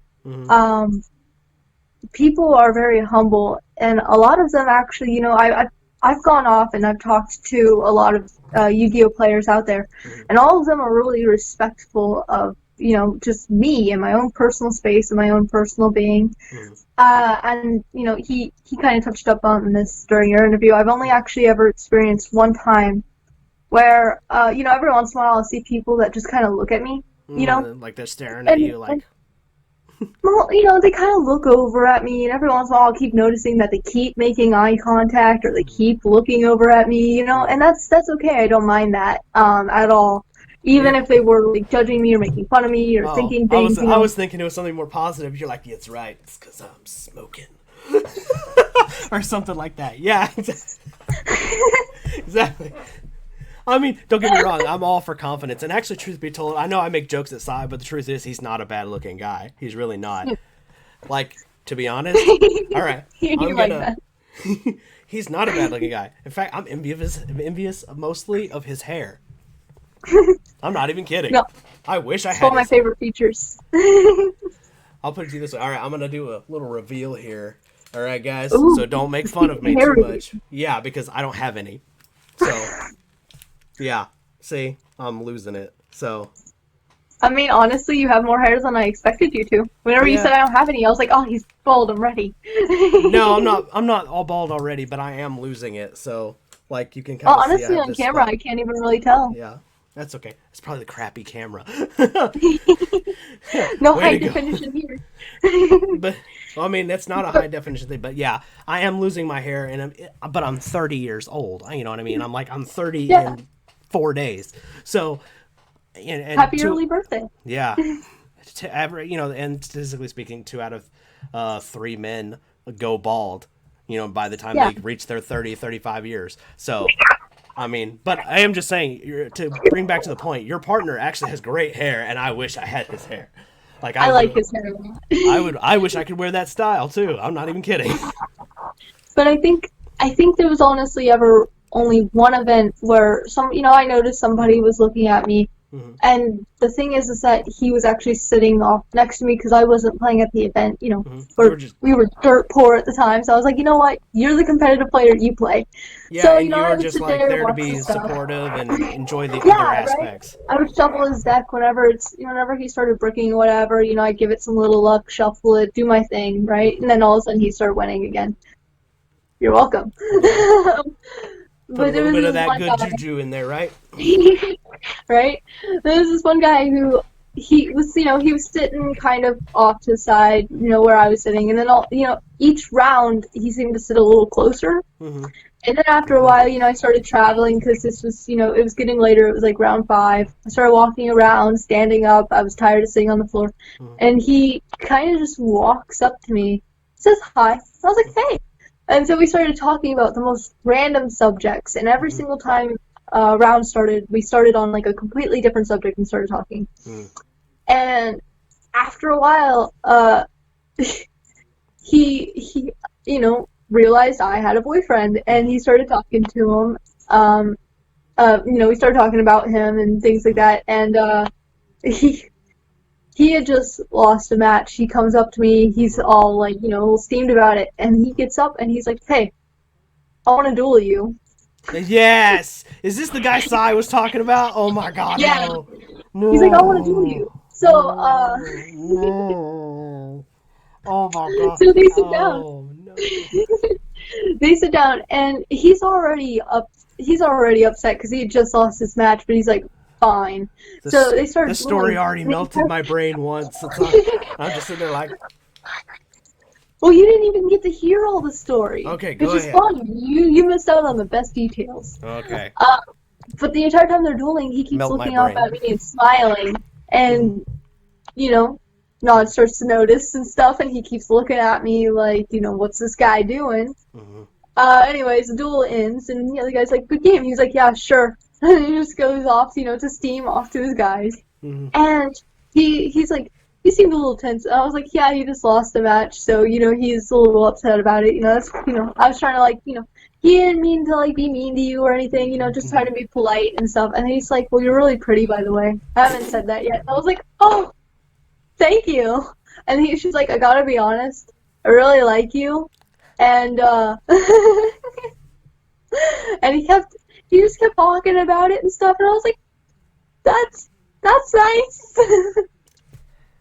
Actually, truth be told, I didn't know you existed until I checked out his Instagram. I'll be honest. I'll be honest with it. I knew. No one knows I exist. Like until now. I didn't even get recognized. Until now, I've got it on camera. Oh my goodness. She does exist. It's funny because whenever we did the thing with we did a few videos with Yuki Nono, and he'll put my channel on the thing, and people will be like, "Who is that girl? What's her Instagram?" And it's like, there's stuff. It's right there. Pinned comment. Yeah. Please subscribe to me. Oh my goodness. Man, sometimes, I don't know. Sometimes Yu-Gi-Oh players, I mean, or maybe just men in general, sometimes we're just creepy. And and I get them being nervous talking to a beautiful woman. I get that. I get nervous, and I've talked to several of you. All right? Like, let's do it this way. I get nervous. Yeah. Let's be honest, we all get nervous. Yeah. So even I get nervous sometimes talking to, like, when I walked up to Zombie Queen, I'm pretty sure my first sentence was like, hi, I hear you're a Yuki-tuber. You know what I mean? I was sitting there like, I'll be like, would you? No lie, even girls get nervous talking to girls. I've had at least 2 friends where we clicked and connected once we started talking, and then they'd be like, I actually didn't think you were going to want to talk to me because you just seemed like cool and edgy, and you just didn't seem like you'd be interested. And I was like, you kind of looked like you were off in the distance being hot and sexy and doing your own thing, and like you wouldn't give me the time of day. So what are you talking about? I mean, and sometimes even girls get nervous. yeah, and sometimes some people are like that. I have talked to women who are like that. They're like, you know what I mean? They give me the whatever. Yeah, that. They give me that, and I'm sitting there like, that's cool, whatever. You have a nice day. I just walk off. I just don't. You're just like, I'm sorry for bothering you. No, just like, have a nice day. Yeah. I'm done. I don't bother, like, you know what I mean? I don't have time for mean people. I don't. Yeah. Yeah. And I don't care what's between their legs either. I don't care if you're chick, dude, straight, gay. You have no power over me. I put it to you this way: in order for you to personally affect my emotions as a person, I have to care about you on a personal level. So, for example, my stepdad, who I look at like a father figure, even though I still have my actual dad, I love them both. Yeah. But if my stepdad says something to me that is hurtful, it's gonna hurt a lot more than if Sai said something hurtful to me. Because if Sai said something hurtful to me, I would just look at him and go, "Well, you're just a guy I met on the internet, so you know what I mean. We're not personal buddies, at least not at this point in time. I mean, I'm not above trying, but you get what I'm saying." Yes, this is the closest I've gotten to friends in a while. Yeah, well, it's just because of the whole pandemic. Also, I'm having trouble hearing you. Can you go ahead and speak? Yeah, you sound further away now. It could just be the way I'm holding the phone. There you go. Yeah, now I can hear you. Awesome. Okay. Sorry about that. It's cool. But I was saying, like, truth be told, this series has been the closest I've had to friend interaction because, you know, I live in a rural area in Texas. So, and my best friend doesn't even come hang out with me, you know what I mean? Because, yeah, you know, the whole quarantine situation. And he doesn't.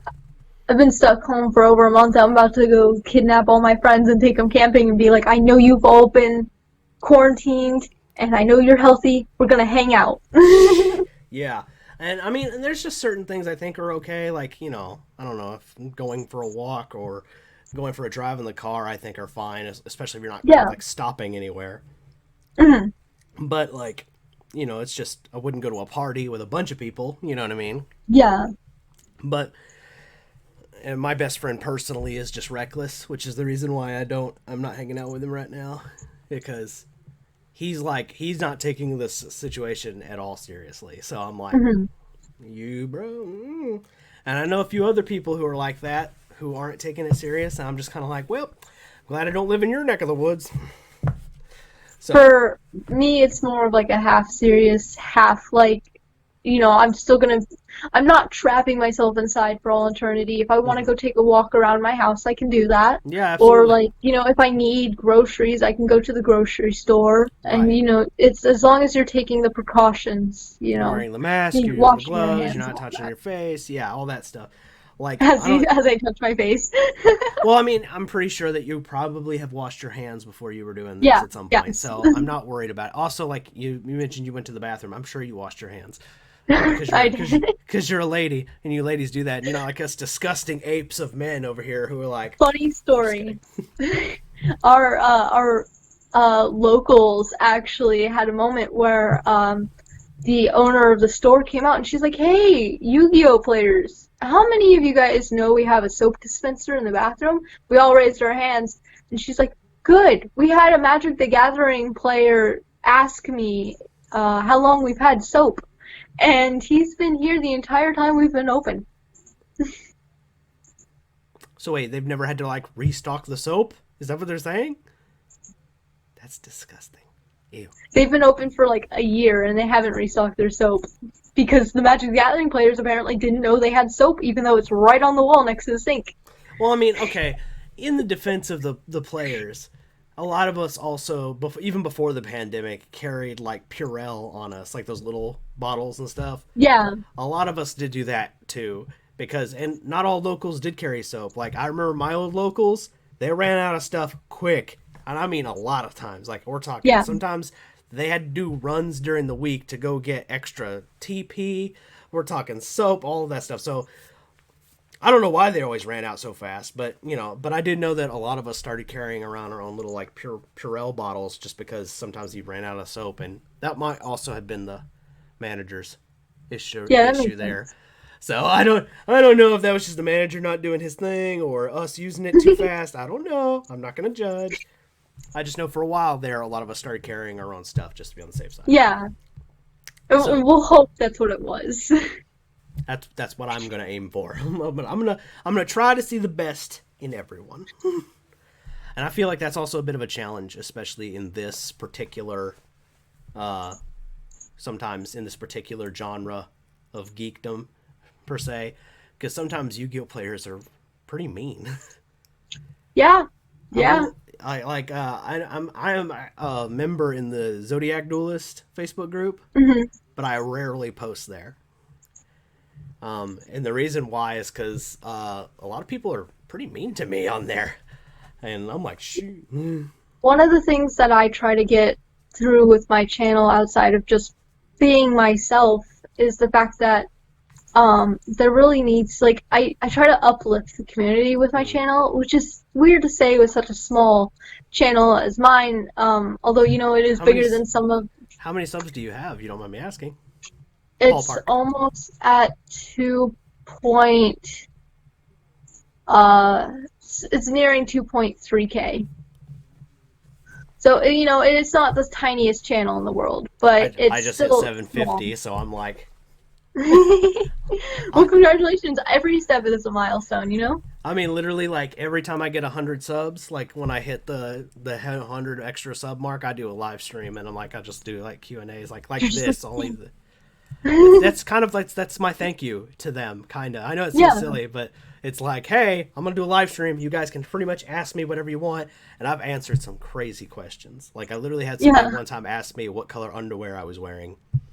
And you're just like, let's do it. Answer right now. And then I was all like, and then of course at first I started messing with him because I knew who it was. I was all like, what's underwear? Oh man! And then of course I answered honestly, but you get the idea. You should be like, what's underwear? We wear panties up in here. Really freak people out. Somebody, I feel sorry for whoever has that mental image of me in like a pair of like panties or something. Like, my God, that person's gonna be like, oh God, my brain.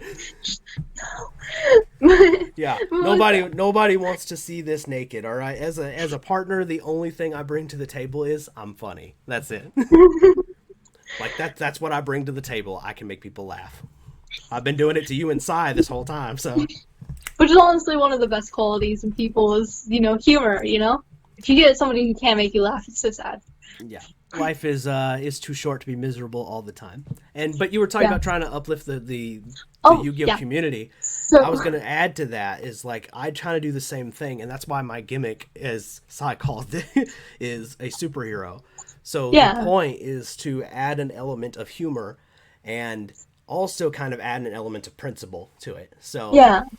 I use the watch as a way to like I use editing tricks to make it sound like it talks to me, or you know what I mean, or turns me into a Yu-Gi-Oh monster, or gives me their powers, whatever. And I use my little, you know what I mean, my camera tricks and all that stuff. Yeah. Because my editing software is literally PowerPoint and Microsoft Movie Maker.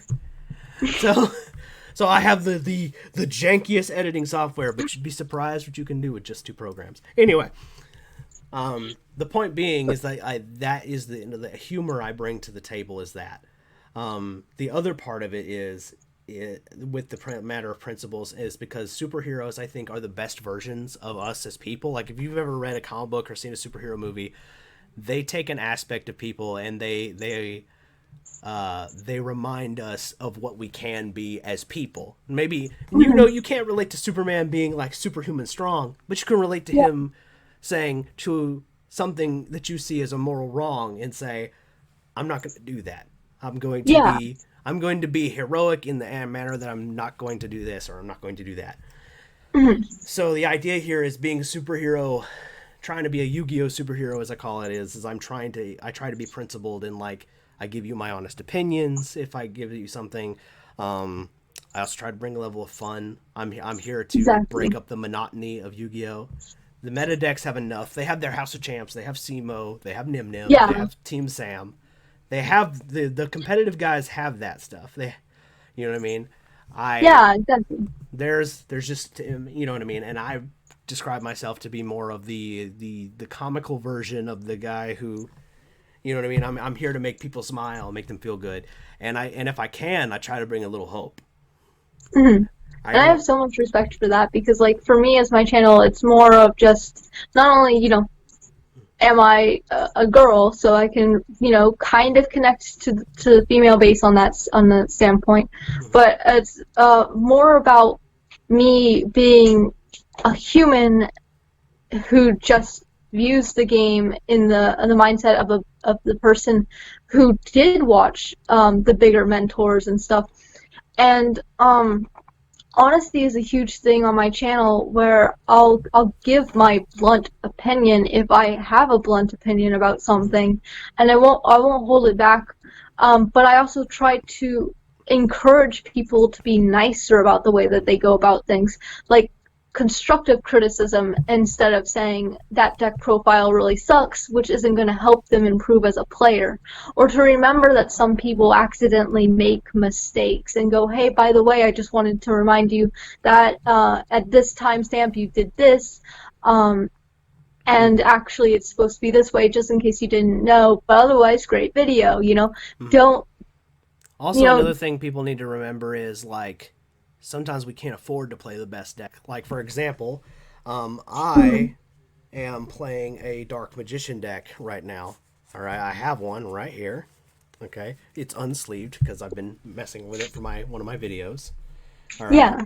But people get real annoyed when they see this. Yeah. You see the problem, right? You know what I mean? They're like, "Oh, you're not uniform or whatever," or if they see my deck profile, I don't have Magician Souls, can't afford it. It's $100 card, so exactly, yeah. So my version is, I play with the Tinyies. And that's something that I like to communicate on my channel, is that if you have something like, a certain set budget for Yu-Gi-Oh, because there are things and aspects outside of the life, I feel like you should be able to say that without people mocking you because of it. I feel like there's the issue of miscommunication between the camera and the viewer, in the sense of a lot of people will take, the most meta, broken, whatever copies of cards that they, bought or got for free by a sponsor or traded for, and they'll shove them into every single deck profile. And I feel like it's more, it's a little better to be like, yeah, I would run this if I had more copies of it, but currently this is a really, really expensive card. I only have a playset of it. I think it's more optimal in this deck. By the way, deck profile in the description down below for that. But if you want to add that card in, definitely take out these 3 cards to do it, Actually, I know exactly what you're talking about. Like, for example, my dinosaur deck that I recently did, I want to say a little while back. I want to say like probably 5 or 6 videos back. I, instead of Lightning Storm, I just played Dark Hole. Yeah. And you'd be surprised how effective that was. It's like you were talking about earlier. People sometimes forget. And I'm like, yeah, Dark Hole's a thing. And it's at 3.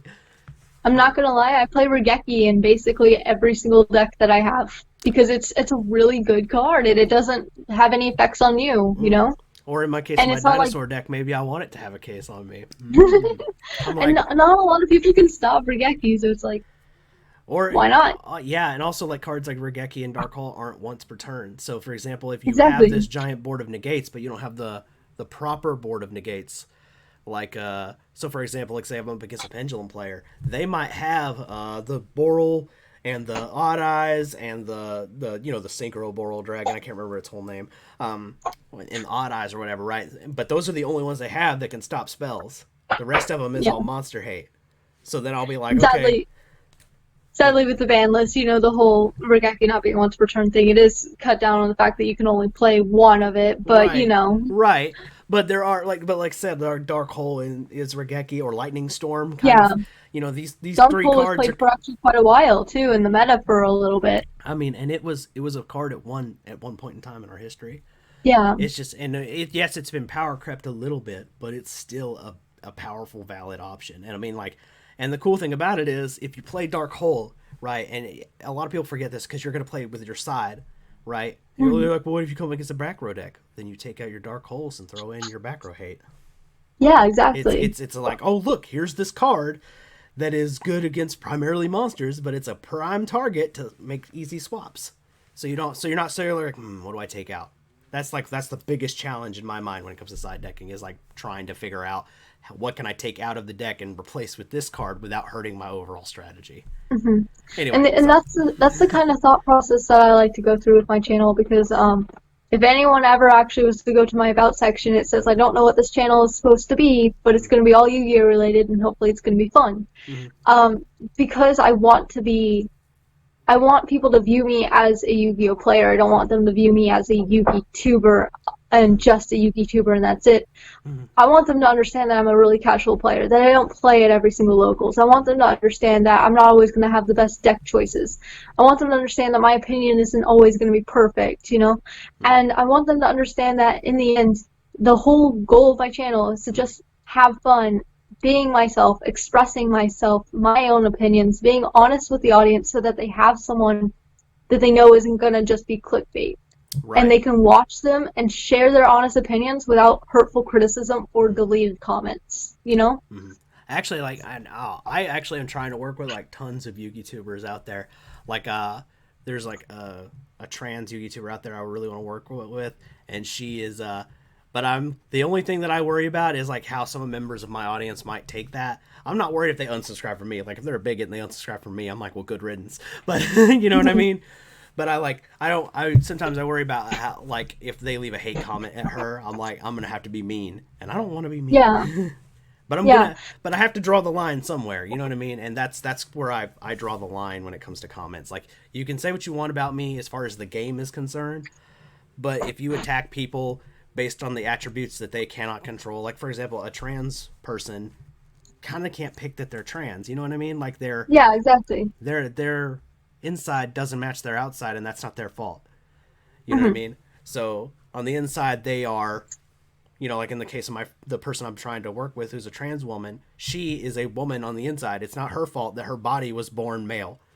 So from my perspective, you know, like, or you were born female, and just aside for that, I don't know what your orientation is, but let's say hypothetically you were a bisexual woman and open about it, right? And somebody gave you shit for it. Hey? I mean, I didn't know if you were or not, but cool, I guess. I am psychic. I'm just kidding. This thing does have power. I'm just kidding. But guess the ban list. It's like, I'm going to be a real superhero. No, I'm just kidding.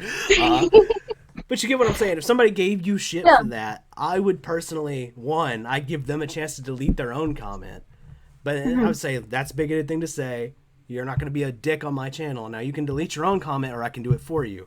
And then I will mute their ass if I have to, because I refuse to let people be mean to people based on their sexuality or their, you know, attributes they can't control.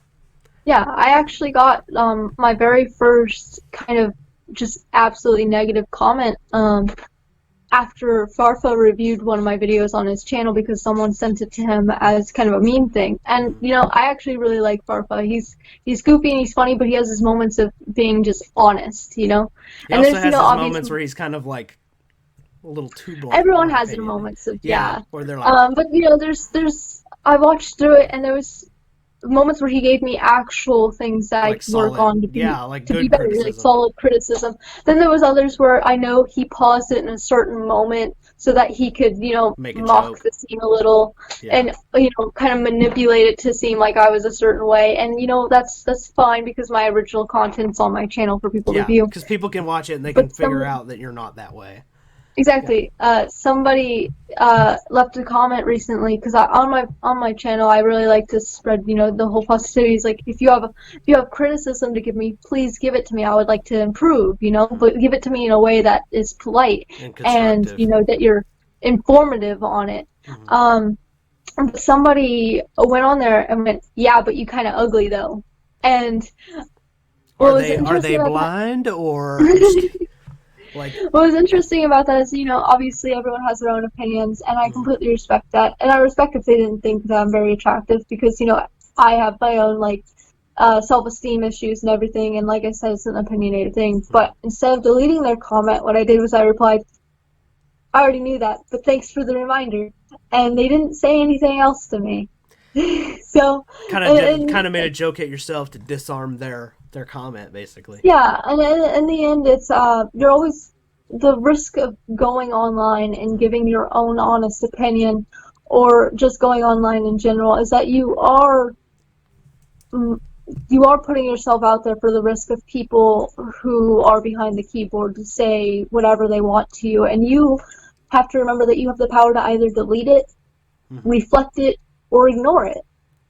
And that's just something that you know what, you're absolutely right, though. Yeah. Like, the truth is, like, a lot of, and I'm guilty of this too, because like on my personal Facebook page, and I'm just gonna go ahead and give you guys fair warning. I'm a little bit political on my personal Facebook page. Now, you guys can be free to ignore that stuff.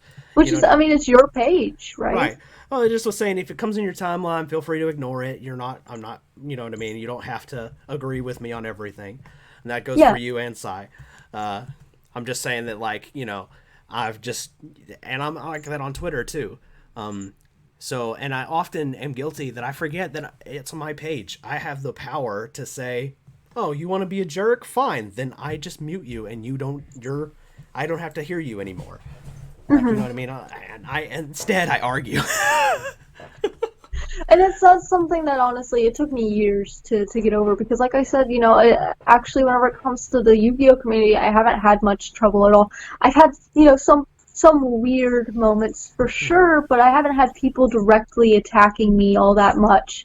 I do have it happen to me more on my personal stuff, like my Facebook and my it's Twitter. More personal things. But on my Yu-Gi-Oh, but on my Yu-Gi-Oh stuff, like, rarely do I have somebody call me an idiot for playing Dark Hole in a dinosaur deck or something like that. It's only what it seems for me is that the rudest Yu-Gi-Oh players out there really come out whenever you bring out a deck profile and they don't agree with it. Mm-hmm. Or, they're like, well, why are you playing this? It's budget trash, or this is, I bet you didn't even spend money on those cards or whatever. Yeah. I'm actually having trouble hearing you again. Are you covering the mic again? No. No? Damn it. Weird. Well, I can hear you a little bit, but you sound muffled. Oh, I think it's back. Hello? Nope, you're still muffled. Can you hear me? Yeah, I can hear you. Okay, we can still kind of hear you. You're just quieter. Let me see if I can. If I turn up the sound, is it better? Mm-mm.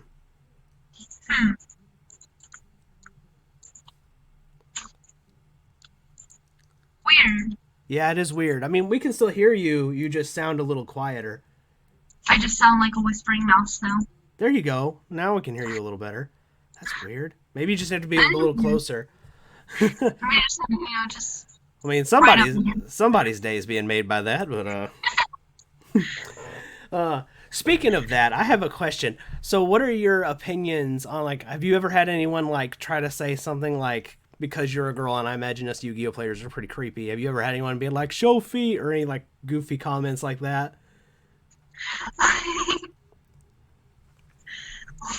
Why do you all of a sudden get so, like, excited over that? Because I made the same joke at him. Really? Yes.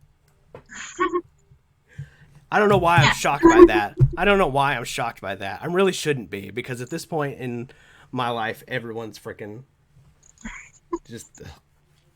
the hardest, I'm not gonna lie, the hardest thing about being a Yu-Gi tuber for me is that it doesn't matter how small your channel is. Once you become a Yu-Gi tuber, you are putting yourself out there to be kind of the face of the community, especially in these times where there are no locals or anything. So the hardest part for me is that, sometimes, I do take more flirtatious looking photos and stuff, but I don't want to be seen by the female community as, oh, she only has that many subs because she's a slut, So I can't, share those kinds of, flirtatious or cute pictures that I like. I try to keep it, more professional, and then other times I'm like, you know what, this is my channel, my page, I'm going to do what I want. And I think you should, to be honest. I mean, like, I don't know. I'm hoping this doesn't sound too weird, but like you're a gorgeous young lady, Thank you. so you should be allowed to share that side of you if you want, without Yeah. being heavily mocked or criticized for it. I mean, Well, just from my perspective. what's incredible to me is just that, like, the way that every society seems to be going is that we seem to be slowly starting to accept all aspects of people as you can do your thing as long as it doesn't affect me if I don't want it to, you know? Mm-hmm. And so, like, even if somebody out there doesn't think someone is beautiful or gorgeous in their own opinions, they can still feel beautiful or gorgeous posting a picture of just their face. Or if they wanted to, posting a picture in that cute new swimsuit that they just got, you know?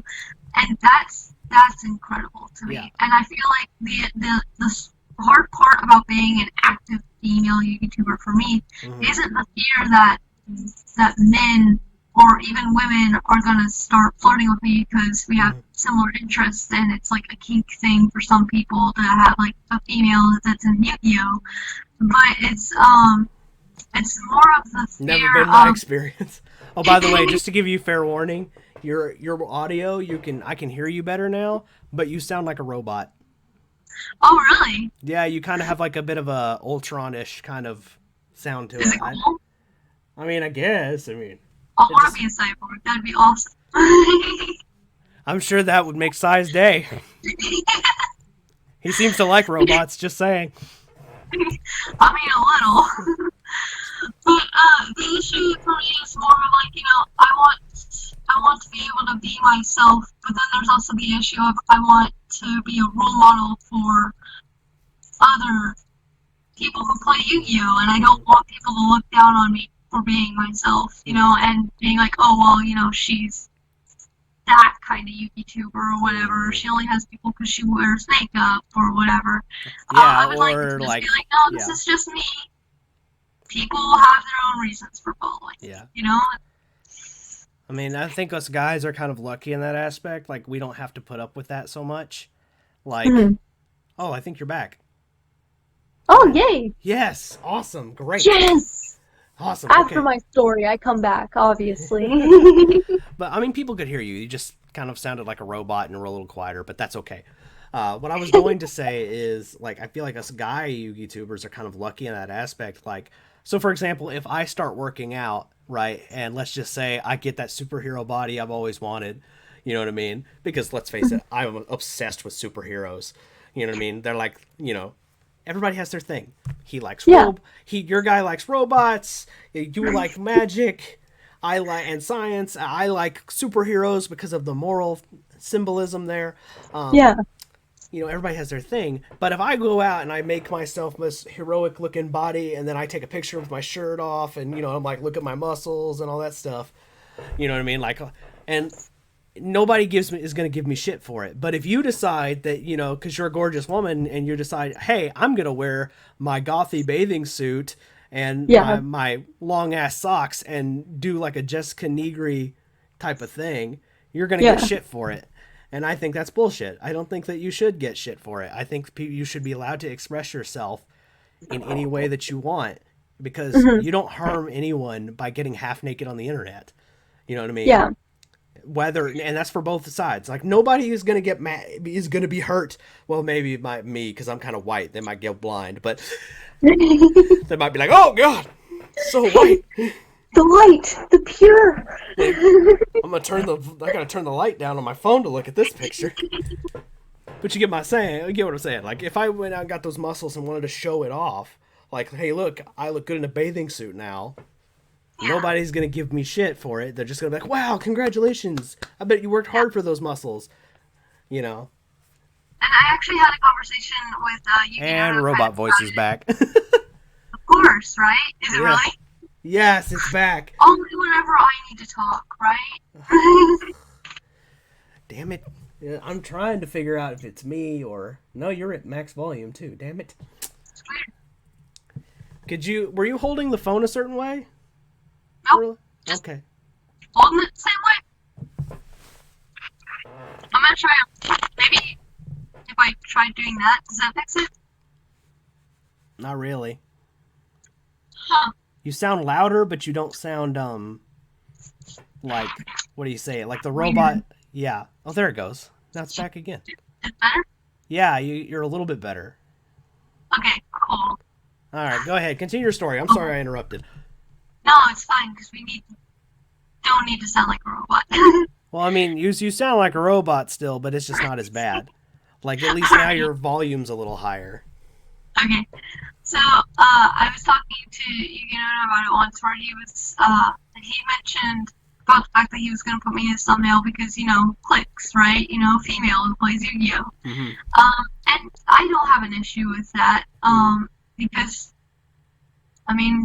hey, it's the truth, right? So, Sad true, but yeah. we were talking about how like we couldn't, there's been some hard financial spots, especially now with the whole quarantine thing and both of us being out of job because of it. And when we were still like doing the same channel thing, we used to do field centers and stuff. And he was like, I gotta be honest, if you were to start selling like pictures of you, even if it was just you holding cards and smiling and stuff, that could be a great way to make money.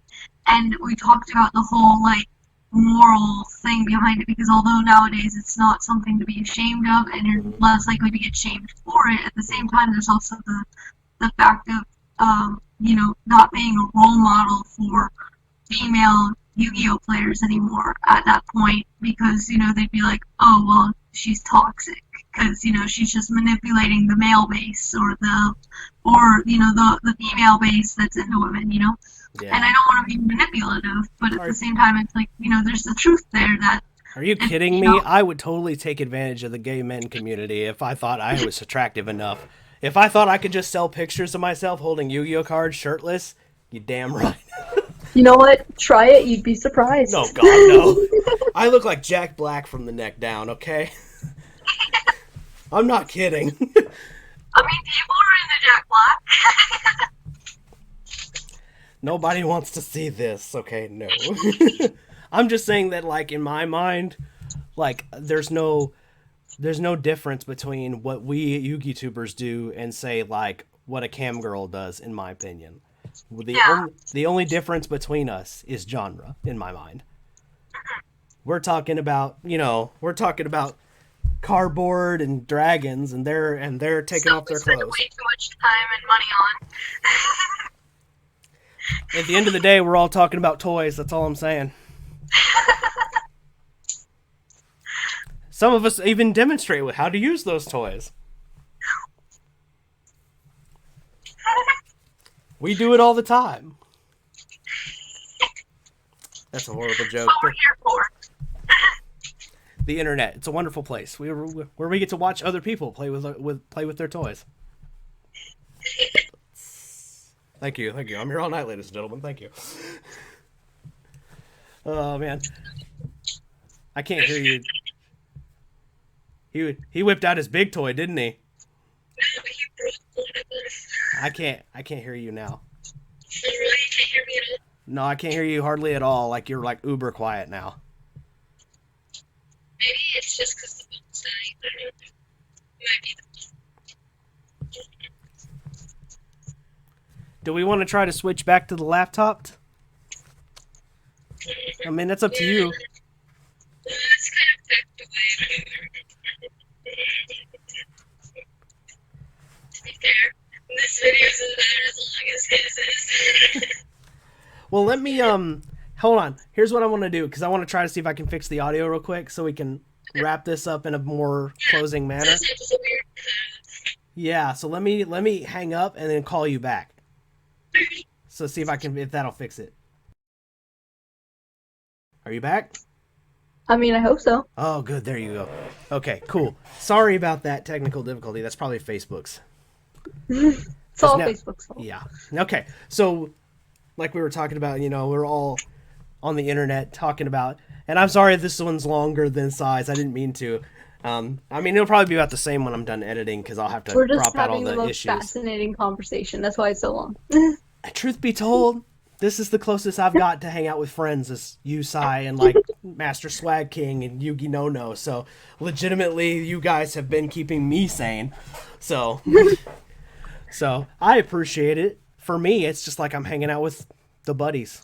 You know what I mean? Yeah, right? It's just like getting to know new people. Exactly. This is a lot better way to do it than dating sites.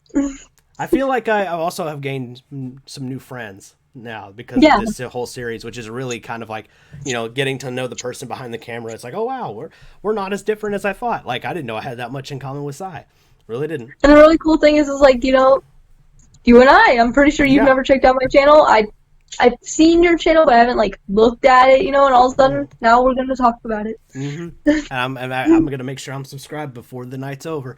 So, one of the things like we were talking about was like trying to get back on track is like we were talking about like I was talking about the difference between us and like other kinds of entertainers. You know, like there's not so much difference. So. You were mentioning Yugi No mentioned about, you know, you could make money selling pictures, but like you don't even have to do sexy if you don't want to. What I'm saying is he straight up said just holding cards, you know? Yeah, you could make field centers doing that. If you don't want to, if you still want to, if you're you could also do cosplay. That's another thing if you wanted to try. I don't know if you're into that idea or not. See, I actually wanted to do cosplay most of my life. The issue is just it's so expensive. It's just if you want to actually like get the materials for it, you know? Yeah. Or if you have to pay somebody else to make it for you. No. Yeah, sure. Okay, he insists that I show you. Okay. That's a good one. Want to sell that? Sell that.